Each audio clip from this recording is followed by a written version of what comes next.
নমস্কার বন্ধুরা, মানসীজ রান্নাঘরে আবারও সবাইকে স্বাগত। সবাই কেমন আছো? আমিও খুব ভালো আছি। আজকে বানাবো আমি রুই মাছের তেল ঝোল। তো মাছ নিয়ে এসেছি বাজার থেকে এবং ভালোভাবে মাছগুলোকে ধুয়ে আমি রেখে দিয়েছি। এই তেল ঝোল রেসিপিটা বানালে সত্যি বলছি একটু হালকা তেল বেশি লাগে, কিন্তু খেতে খুব ভালো হয়। এরকম করে একবার বানিয়ে আপনারা অবশ্যই দেখবেন, তো ভালো লাগবে খেতে গরম ভাতের সাথে। তো আমি এখানে মাছগুলো ভালো করে ধুয়ে নুন হলুদ মাখিয়ে নিয়ে রেখে দিয়েছি। এরপর কড়াই চাপিয়ে তেল দিলাম এবং তেল দেওয়ার পর একে একে সব মাছগুলো আমি ভালো করে লাল লাল করে ভেজে নেব।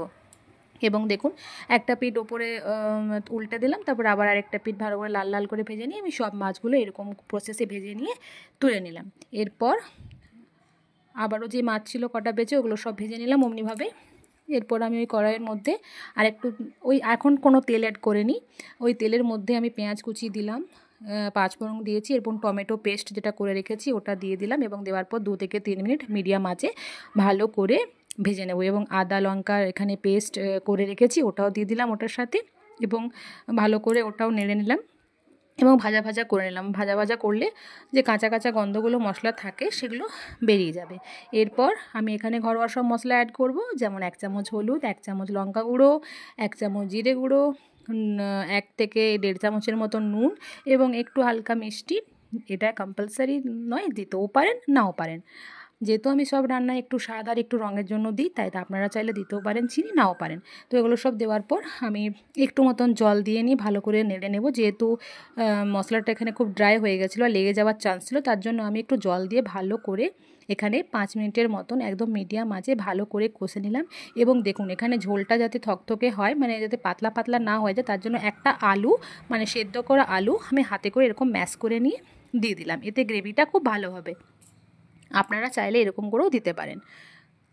আলুর ঝোল যদি এর সঙ্গে আলুর ঝোল করতে পারেন সেটাও ভালো লাগবে। তো আমি এখানে যেহেতু প্লেন মাছের তেল ঝোল করব, তার জন্য এখানে আমি একটা আলু এরকম করে দিয়ে দিলাম। দেখুন কি সুন্দর মশলাটা একটু গ্রেভি গ্রেভি লাগছে। এরপর আমি স্বাদ মতন এখানে জল দিয়ে দেবো, যেহেতু ঝোল ঝোল করব ভাতের সাথে খাওয়ার জন্য, তার জন্য এখানে পরিমাণ মতন করে আমি জল দিয়ে দিলাম।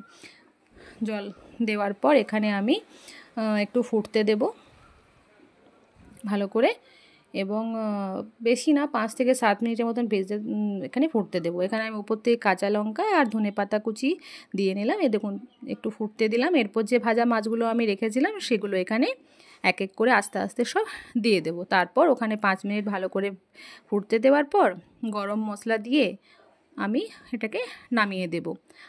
আমার চ্যানেলের এই রেসিপিগুলো আপনাদের ভালো লাগলে অবশ্যই লাইক কমেন্ট শেয়ার করবেন এবং সাবস্ক্রাইব করতে ভুলবেন না, কিন্তু সাবস্ক্রাইব করে আমার পাশে থাকবেন। আর কমেন্ট বক্সে অবশ্যই লিখবেন আমি যে রেসিপিগুলো বানাচ্ছি সেগুলো আপনাদের কেমন লাগছে। তো এখানে আমি গরম মশলা দিয়ে দিলাম। এরপর 5 মিনিটের মতন আরও ফুটতে দেবো একদম কম আছে, তারপর এটাকে নামিয়ে নেব। আমার এখানে হয়ে গেছে মাছটা রেডি। দেখুন, যেহেতু তেল ঝোল তো মনে হচ্ছে ওপরে একটু তেল তেল বাসে, কিন্তু